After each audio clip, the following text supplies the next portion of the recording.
जय श्री महाकाल, जय माता दी। कैसे हैं आप सभी? उम्मीद है सब लोग बहुत अच्छे होंगे। और समझ ही नहीं आ रहा है कि रिएक्शन वीडियोस में किसकी तरफ से बोला जाए। और निष्पक्ष होकर भी अगर बोलूँ ना तो ये टॉपिक इतना ज़्यादा गंदा है कि बोलने का बिल्कुल मन नहीं हो रहा है। अभी भी मैं ये वीडियो शाम को बना रही हूँ, पूरे दिन भर समझ में नहीं आ रहा था कि हो क्या रहा है। लेकिन देखो, गलतियाँ दोनों तरफ से हुई है। फिलहाल मैं बात करूँगी नेहा दीदी के बारे में। मैं तो खुद उनसे पर्सनली मिली हुई हूँ, लेकिन मुझे सच में उम्मीद नहीं थी कि इतना कुछ गंदा ऑफ कैमरा चल रहा होगा। क्योंकि देखो, भाई बहन का रिश्ता है। आप पुराने उनके सॉरी आप उनके पुराने वीडियोस उठाकर देखिए। उन्होंने सचिन भैया को राखी बांधी है, भाई बहन ये सब चीज़ें। और मतलब इतना ज़्यादा गंदा वो लोग खुद एक्सेप्ट कर रहे हैं कि हाँ गलतियाँ हुई है। तो मैं ये मानती हूँ कि आप लोगों के भी सगे भाई है, आपकी सगी बहन भी है सचिन भैया के।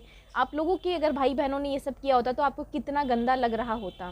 मुझे एक बात का जवाब चाहिए कि आप लोगों ने इज्जत की धज्जियाँ तो उड़ा दी, लेकिन आपके जो पापा है, दोनों ही तरफ की बात कर रही हूँ मैं, आप लोगों के पेरेंट्स ने सालों लगा दी होंगे इज्जत कमाने में। आप नेहा दीदी इटारसी से, और इटारसी से भोपाल शहर में आना, वहाँ रहना और वहाँ अपने बुटीक को, इन सब चीज़ों को स्टार्ट करना आपके साथ, आप ये सब कर रहे थे। उस टाइम पर भी आप आशीष जीजू के वीडियोस को सामने लेकर आ रहे थे। उनके नाम से आपने फेम कमाया। देखो, इस बात में कोई दो राय नहीं है कि उन्हें एक सिंपैथी ज़रूर मिली है। और हाँ, आशीष जीजू के नाम से ही सिंपैथी मिली, इतना उन्होंने कमाया। और एक मतलब एक तरीके से हम कह सकते हैं कि अब वो इंडिपेंडेंट हो चुकी है।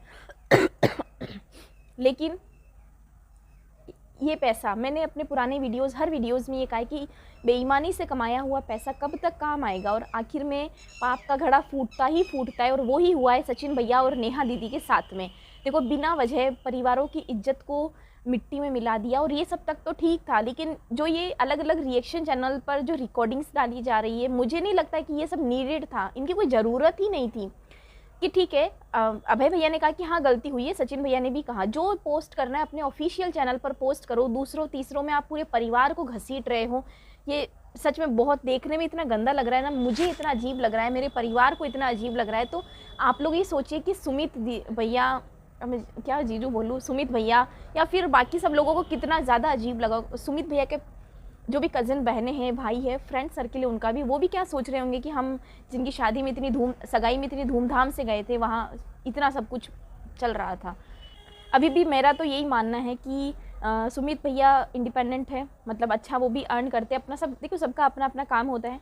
तो जिस तरीके से इतनी बदनामी हुई है, अगर उसके बावजूद भी सुमित भैया नेहा दी से शादी करते हैं, तो मुझे नहीं लगता कि अब नेहा दी को यूट्यूब पर रहना चाहिए। क्योंकि ये जो चीज़ें ना, ये एंटायर लाइफ उनके बच्चे भी देखेंगे और वाकई में देखेंगे। कमेंट सेक्शन में लोग कब तक रुकेंगे? नहीं रुकेंगे। आप कब तक उन्हें होल्ड कर पाओगे? नहीं कर पाओगे। तो अब चीज़ों को ना थोड़ा सा पर्सनल लेना चाहिए। पब्लिकली बहुत उछाल दिया आप लोगों ने मामले को, अब थोड़ा सा पर्सनल होना चाहिए। नेहा दीदी गलत है और उनके बारे में नीतू दीदी ने बोल दिया, मीशू दीदी ने बोल दिया, जो कि मुझे बहुत अच्छा लगा कि फाइनली उन लोगों ने स्टैंड लिया इन सब चीज़ों पर। देखो, कुछ ऐसी पर्सनल बातें हैं जो मैं यहाँ ऑन कैमरा शेयर नहीं करना चाहती हूँ, लेकिन अगर नेहा दीदी वीडियो देख रही होंगी तो उन्हें सब अच्छे से पता होगा। एक टाइम था जब इन सब चीज़ों के बारे में थोड़ा सा रूमर बहुत पहले ही फैल चुका था। और मतलब लाइक धमकाना, वीडियोस डिलीट करवाना, थंबनेल चेंज करवाना, बहुत सारी चीज़ें हुई हमारे साथ भी। लेकिन देखो, कर्मा इज़ बैक। हम सबको वो सब चीज़ें पहले ही दिखाई दे रही थी। आप लोग चाहे कितना ही भाई बहन बोल रहे थे, शायद 1 साल हो चुका उसमें, हाँ 1 साल से ऊपर हो चुका उस मैटर को। हम लोगों ने वो वीडियोस डिलीट किए। हम मतलब रिएक्शन चैनल वालों के घरों तक में धमकी भरे कॉल्स गए थे। खैर, अब ये तो सारे क्लियर हो चुका है, सबूत सामने आ चुका है। नीतू दीदी बोल चुकी है और मीशू शुभम, यानी कि जो मनीषा दीदी है, वो Meeshu Shubham official, not wife of Sachin भैया, उन्होंने भी पर्सनली अपने चैनल पर बोला है कि हाँ भाई गलत तो था और पूरी दुनिया को दिख रहा था और अभी भी दिख रहा है। मुझे समझ में नहीं आ रहा है कि नेहा दीदी चुप क्यों है यार। पूरे परिवार की इज्जत का सवाल है, अब तक वो कुछ नहीं बोल रही है। और ब्लैकमेलिंग, आप ब्लैकमेलिंग तक पहुँचे ही क्यों? आपने अपना रिश्ता भाई बहन से ऊपर बनाया ही क्यों? आप एक वीडियो देखो जिसमें वो लोग सब कह रहे हैं कि मैं तो माँ जैसी हूँ, ये है, मतलब क्या बताऊँ मैं। इतना गंदा इन्वायरमेंट यूट्यूब पर फैल चुका है। जिसने ये फैलाया, देखो जिसकी वजह से हुआ है, स्टार्टिंग चाहे किसी ने भी करी हो, लेकिन सचिन भैया और नेहा दीदी, स्टार्टिंग गलतियां इन्हीं की है। और अब ये जो रायता फैला है ना, इसको समेटना भी इन्हीं दोनों की जिम्मेदारी है। किसी तीसरे रिएक्शन चैनल वाले को, किसी तीसरे सोशल एक्टिविस्ट को आप ये राइट मत दो कि आपके परिवार में इतना बोले।